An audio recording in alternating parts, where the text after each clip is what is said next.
বাংলাদেশের নির্বাচনে আওয়ামী লীগের আর ফিরে আসার সুযোগ নেই বলে মন্তব্য করেছেন জামায়াতে ইসলামীর আমির ডাক্তার শফিকুর রহমান। তিনি বলেন, যারা এদেশের মানুষকে ভালোবাসে না, সম্মান করে না, তাদের কপালে আর নির্বাচন নেই। দুপুরে নাটোর নবাব সিরাজউদ্দৌলা সরকারি কলেজ মাঠে জেলা জামায়াত আয়োজিত কর্মী সভায় এসব কথা বলেন ডাক্তার শফিকুর রহমান।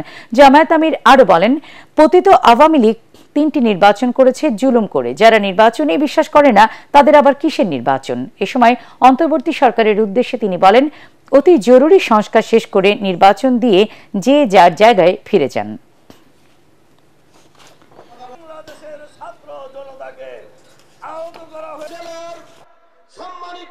এরা তিনটি নির্বাচন অবৈধভাবে ক্ষমতায় থাকার সময় কি তাণ্ডব চালিয়েছে, আমরা কি ভুলে গিয়েছি? যারা নির্বাচনে বিশ্বাস করে না, তাদের আবার কিসের নির্বাচন? আগামীতে আমরা চাই জরুরি, অতি জরুরি সংস্কারগুলো সাধন করে বর্তমান সরকার একটা সুষ্ঠু নির্বাচন দিয়ে তারা যার যার জায়গায় চলে যায়। এই নির্বাচনে জনগণ যাকে ভালোবাসবে, যার উপরে আস্থা রাখতে পারবে, যাদেরকে দেশের দায়িত্বটা দিলে তারা দেশের মানুষকে সম্মান করবেন, ভালোবাসবেন।